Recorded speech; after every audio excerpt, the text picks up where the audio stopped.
Lecture de la Bible sainte. Nous lisons dans l'Ancien Testament le chapitre 37 de l'Exode.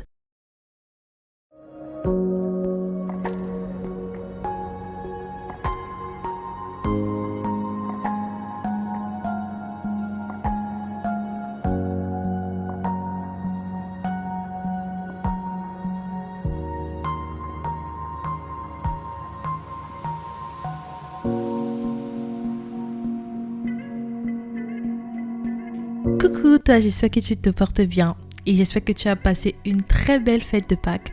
Moi, par la grâce de Dieu, ça va, tout va bien et la fête s'est très bien passée de mon côté. Voilà, nous sommes presque à la fin du livre d'Exode. Il manque 3 chapitres, donc je pense que si tout se passe bien, nous terminerons le livre d'Exode jeudi. Et j'aimerais que tu me dises en commentaire ce que tu as retenu et le livre prochain que tu aimerais qu'on puisse lire et qu'on puisse partager ensemble. D'accord? Bon lundi. Bétzalel fit l'arche de bois d'acacia. Sa longueur était de 2 coudées et demie, sa largeur d'1 coudée et demie et sa hauteur d'1 coudée et demie. Il la couvrit d'or pur, en dedans et en dehors. Et il y fit une bordure d'or tout autour. Il fondit pour elle 4 anneaux d'or qu'il mit à ses 4 coins, 2 anneaux d'un côté et 2 anneaux de l'autre côté. Il fit des barres de bois d'acacia et il les couvrit d'or. Il passa les barres dans les anneaux sur les côtés de l'arche pour porter l'arche. Il fit un propitiatoire d'or pur. Sa longueur était de 2 coudées et demie et sa largeur d'1 coudée et demie. Il fit 2 chérubins d'or.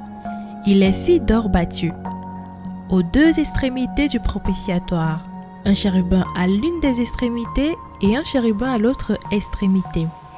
Il fit les chérubins sortant du propitiatoire à ses 2 extrémités. Les chérubins étendaient les ailes par-dessus, couvrant de leurs ailes le propitiatoire, et se regardant l'un l'autre, les chérubins avaient la face tournée vers le propitiatoire.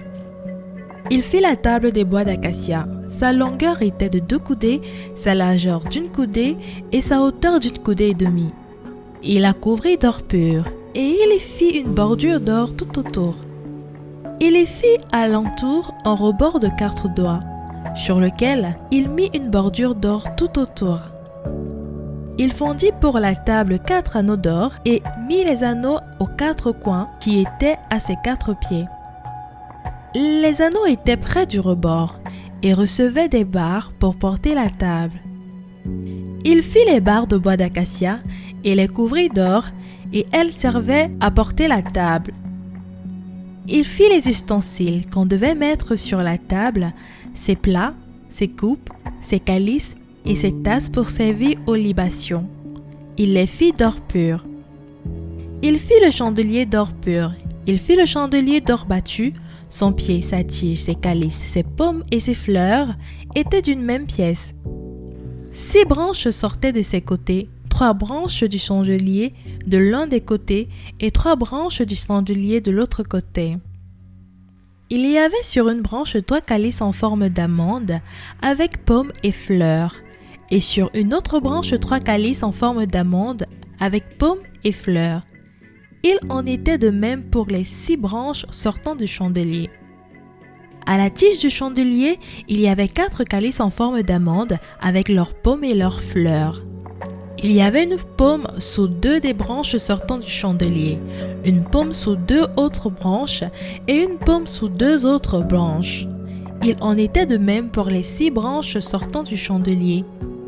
Les pommes et les branches du chandelier étaient d'une même pièce. Il était tout entier d'or battu, d'or pur. Il fit ses 7 lampes, ses mouchettes et ses vases à centre d'or pur. Il employa un talent d'or pur pour faire le chandelier avec tous ses ustensiles. Il fit l'autel des parfums de bois d'acacia. Sa longueur était d'1 coudée et sa largeur d'1 coudée. Il était carré et sa hauteur était de 2 coudées. Des cornes sortaient de l'autel. Il le couvrit d'or pur, le dessus, les côtés, tout autour et les cornes. Il y fit une bordure d'or tout autour. Il fit au-dessus de la bordure 2 anneaux d'or aux 2 côtés. Il en mit aux 2 côtés pour recevoir les barres qui servaient à le porter. Il fit les barres de bois d'acacia et les couvrit d'or. Il fit l'huile pour l'onction sainte et le parfum odoriférant pur, composé selon l'art du parfumeur. Surtout n'oublie pas de t'abonner, cliquez sur la cloche de notification pour recevoir nos prochaines vidéos. Lecture de la Bible audio, lue par Larissa. Dis-moi en commentaire le passage que tu préfères et que nous puissions la méditer ensemble. Que Dieu te bénisse.